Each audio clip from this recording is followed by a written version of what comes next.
Doctor Sakhawat Hossain Sayanta, আপনাকে দিয়ে শুরুটা করতে চাই। সরকার তার 6 মাস পূরণ করেছে এবং সেই 6 মাস পূরণের ভিত্তিতে একটি জরিপ প্রকাশিত হয়েছে, ডপলার অপিনিয়ন রিসার্চ নামে একটি প্রতিষ্ঠান। জরিপের ফলাফলটি হচ্ছে সরকারের প্রতি 54% মানুষ সন্তুষ্টি প্রকাশ করেছে এবং প্রধানমন্ত্রীর কাজের প্রতি 66% মানুষ সন্তুষ্টি প্রকাশ করেছে এবং যারা এনসিপির সমর্থক তাদেরও প্রায় 65% প্রধানমন্ত্রীর কাজে প্রশংসা করেছে এবং সন্তুষ্টি প্রকাশ করেছে। জামায়াত ইসলামের সমর্থকদেরও 65.50% এবং কার্যক্রম নিষিদ্ধ আওয়ামী লীগের 52.50% সমর্থকও প্রধানমন্ত্রীর কাজে সন্তুষ্টি প্রকাশ করেছে। একটু শুনতে চাই ফলাফলটা, আপনার মূল্যায়নটা কেমন?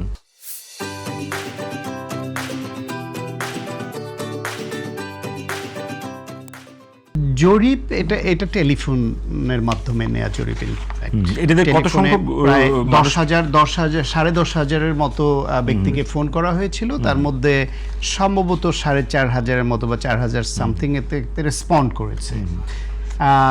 তার মধ্যে এটার মধ্যে আবার রাজনৈতিক পরিচয়টাও বিষয় একটা ছিল, যে তাদের রাজনৈতিক পরিচয় উল্লেখ করতে হয়েছে, যেহেতু সেই কারণে হয়তো এই রেটটা কম। কারণ হলো রাজনৈতিক পরিচয় উল্লেখ করে ওই রকম ভাবে অনেকে মতামত দিতে এখন স্বাচ্ছন্দ্যবোধ নাও করতে পারেন। সেই বিবেচনায় আমরা জরিপের 4,500 তো স্যাম্পলিং এর জন্য বড় নাম্বার, এর জন্য অনেক। আইআরআই আপনার 5,000 স্যাম্পলিং এ এত বড় একটা সারা দেশব্যাপী সার্ভে করলো রিসেন্টলি। আইআরআই এর সার্ভে 2026 এর সার্ভেটা নিশ্চয়ই আপনি খেয়াল করেছেন। ওইখানেও কিন্তু রেজাল্টটা এর কাছাকাছি এরকমই। প্রধানমন্ত্রীর প্রতি মানুষের সমর্থন অনেক হাই। কারণ হচ্ছে আমরা গত 1.5-2 দশকে প্রায় ভুলেই গিয়েছিলাম প্রধানমন্ত্রী কেমন হয়। আমরা ওই যে এতদিন ধরে যেরকম এসেছি, প্রধানমন্ত্রী মানি হচ্ছে সে অন্যদের তুচ্ছ তাচ্ছিল্য করে কথা বলবে, হুমকি দিয়ে কথা বলবে, এই কথা বললে বিদ্যুৎ বন্ধ করে দিব, এই ইন্টারনেট বন্ধ করে দিব, এই মোবাইল আমরা দিয়েছি, খাওয়ার দ্রব্যমূল্য বাড়লে সান্ত্বনা বা সহানুভূতি না জানিয়ে রেসিপি দিয়ে দিবেন, অথবা বলে দিবেন এটা না খেলে কি হয়, অথবা দাম্ভিকতার সুরে কথা বলবেন, জেনারেসিটি দেখাবেন না। এইরকমভাবে আমরা দেখে অভ্যস্ত হয়ে আসছি। ফলে আমাদের কাছে একদম নতুন ঠেকছে যে রাষ্ট্রের প্রধানমন্ত্রী, সরকারের প্রধানমন্ত্রী, যিনি এসেই বলছেন যে তার বেতনের একটা অংশ রাষ্ট্রীয় কোষাগারে তিনি ফেরত দিবেন। তিনি এসেই বলছেন তিনি গাড়ির প্রোটোকল এইভাবে ব্যবহার তিনি করবেন না।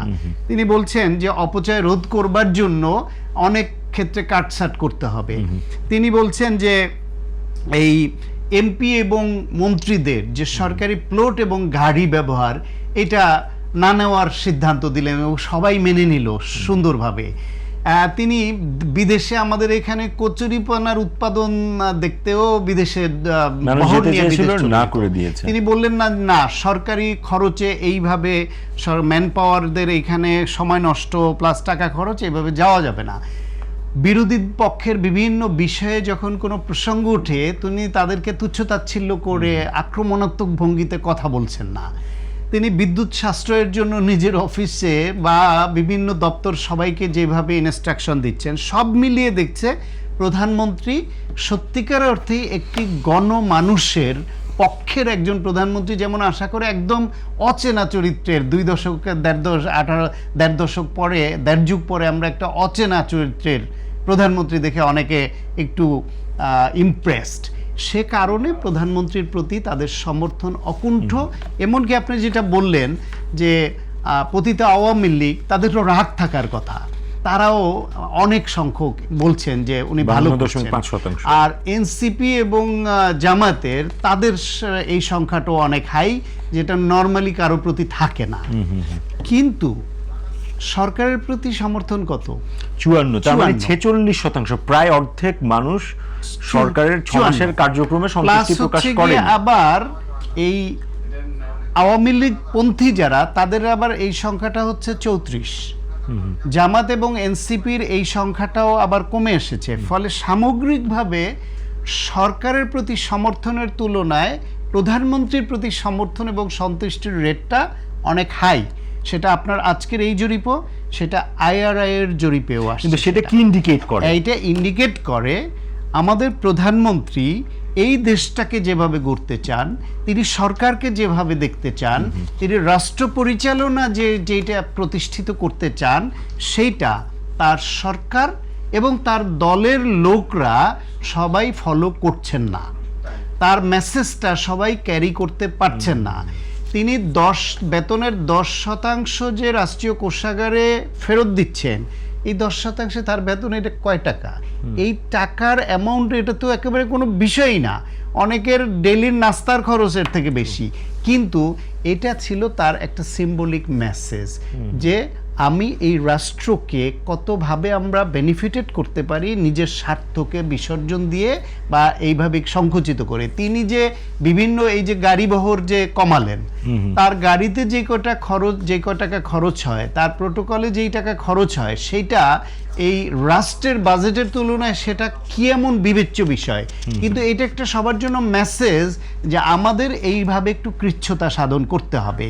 তিনি যে এই যে বিভিন্ন ডিনারে বা তার দপ্তরের যে লাঞ্চের 150 টাকা লাঞ্চ করেন এবং করান সবাইকে, এমনকি রাজনৈতিক দলের প্রতিনিধিদের সঙ্গে তিনি যে বসলেন, তখনও অনেক নেতারা এসে বলেছেন খাবার মজা ছিল, ভালো হয়েছে, কিন্তু 150 টাকা বাজেটের খাবার খেয়েছেন।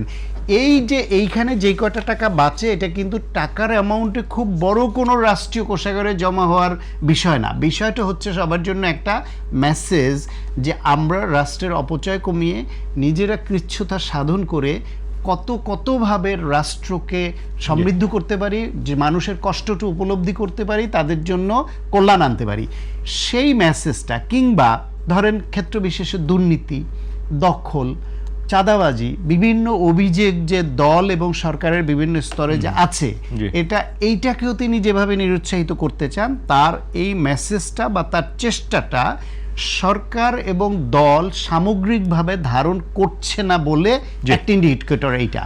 সেই বিবেচনায় দলকে এবং সরকারকে, প্রধানমন্ত্রীকে ফলো করতে হবে, যাতে তাদের র্যাঙ্কিংটা প্রধানমন্ত্রীর সমান না হলেও কাছাকাছি পৌঁছায়। তাহলে এই দেশ, প্রধানমন্ত্রী যে দেশ চান এবং যে পরিবর্তনের অঙ্গীকার, সেটা বাস্তবায়িত হবে।